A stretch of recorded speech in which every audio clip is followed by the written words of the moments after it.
Tipo ng istorya sa mga telenovela, ang nakawan ng sanggol o baby snatching. Nangyayari rin pala ito sa totoong buhay. Anong klaseng nilalang ang nakagagawa nito? Kahit kumikirot pa ang tahisat siya ni Ces, bunga ng panganganak niya nito lamang Sabado. Patuloy pa rin ang pagpapa-interview niya sa media. Higa ako, CS ako, hindi ako matayo. Ito lang daw kasi ang naiisip niyang paraan para mahanap na sana ang kanyang sanggol na di umano kinidnap sa ospital.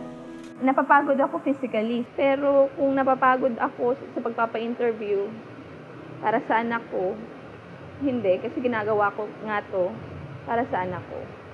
Halos 12 oras lang daw nakasama ni Ces ang kanyang anak. Mga bango niya, syempre.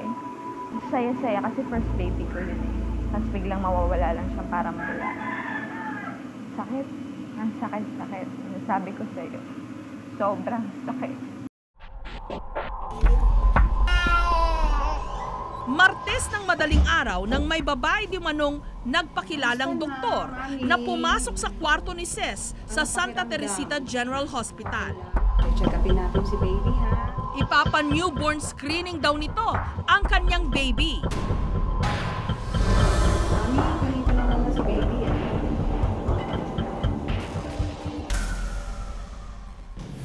Pero makalipas lang daw ang humigit kumulang 30 minutos. Dumating naman ang isang nurse para paliguan ang kanyang anak. Saan po si Baby? Papaliguan na po namin siya. Dito na nila nadiskubre na ang babaeng kumuha sa anak ni Ces, hindi pala doktor ng ospital. Umiyak na ako ng umiyak, tapos wala kang magawa eh. Alam mo yung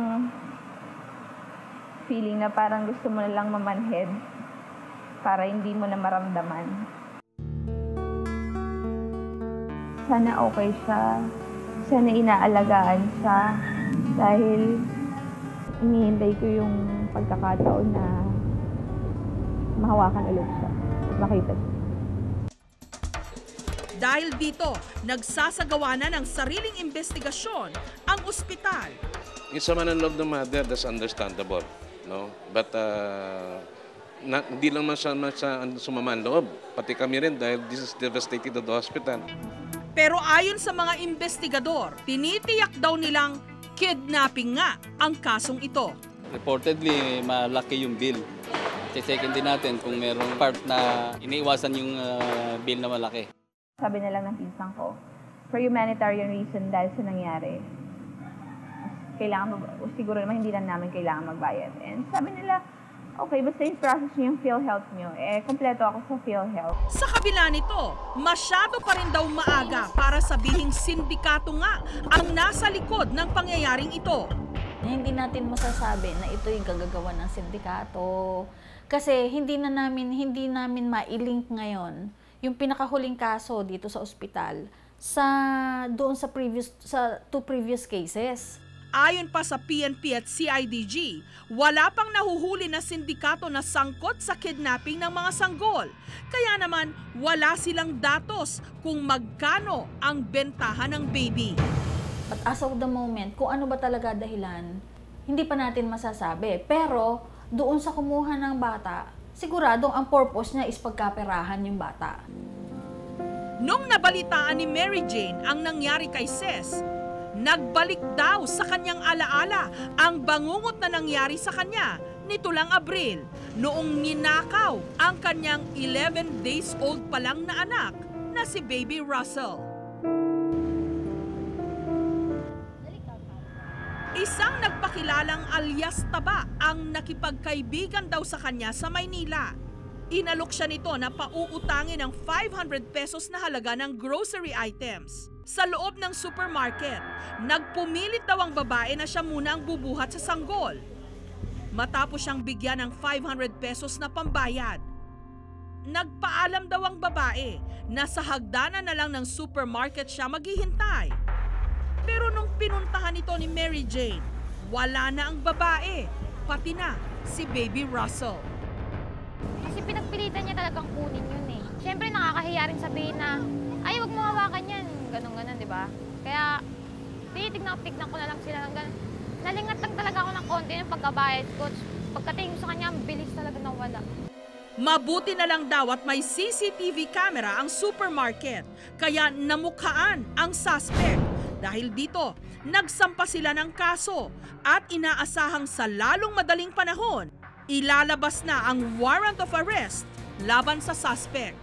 Baby, sorry kasi nasa akin ka na, nawala ka pa.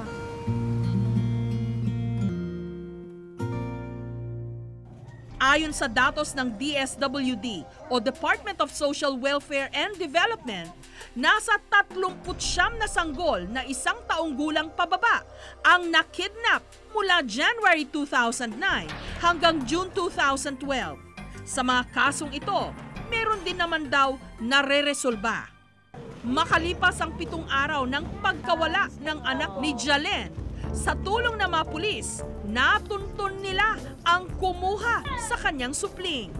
Naglalaba po ako dito. Nilapitan niya po ako, sabi niya po, sabi niya, gusto mo bantayan ko muna, karga-kargahin ko lang muna. Nalingat lang po ako, yun po, wala na po siya. Ang kanyang anak, dinala na pala ng kanyang kapitbahay sa Kalinga, Apayao.